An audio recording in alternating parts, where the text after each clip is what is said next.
Subscribe please. মানে যখন থেকে ফেসবুকে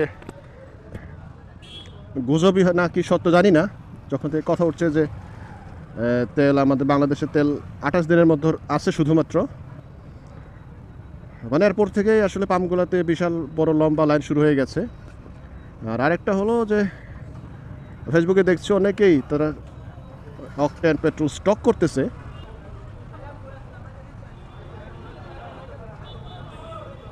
সিরিয়াল নিয়ে অনেক সময় লম্বি মারামারি শুরু হয়েছে।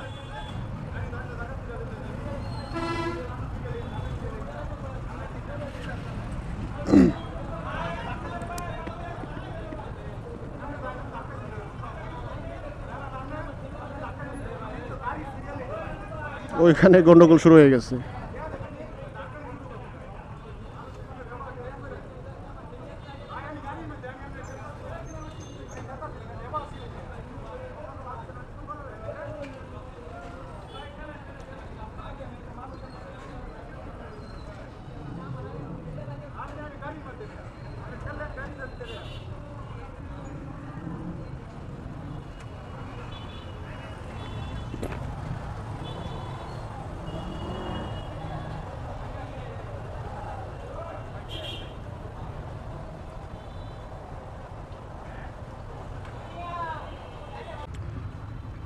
এই পরিস্থিতি কতদিন থাকে কে জানে।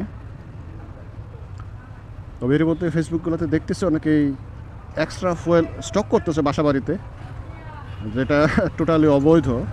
কিন্তু ইংরেজিতে একটা কথা আছে যে আসলে নেসেসিটি নোস নো ল, মানে প্রয়োজন কোনো আইন মানে না। প্রয়োজনে মানুষ ফুয়েল স্টক করতেছে, কিন্তু আসলে কতদিনের তেল স্টক করতে পারবে? 2 মাসের, 3 মাসের?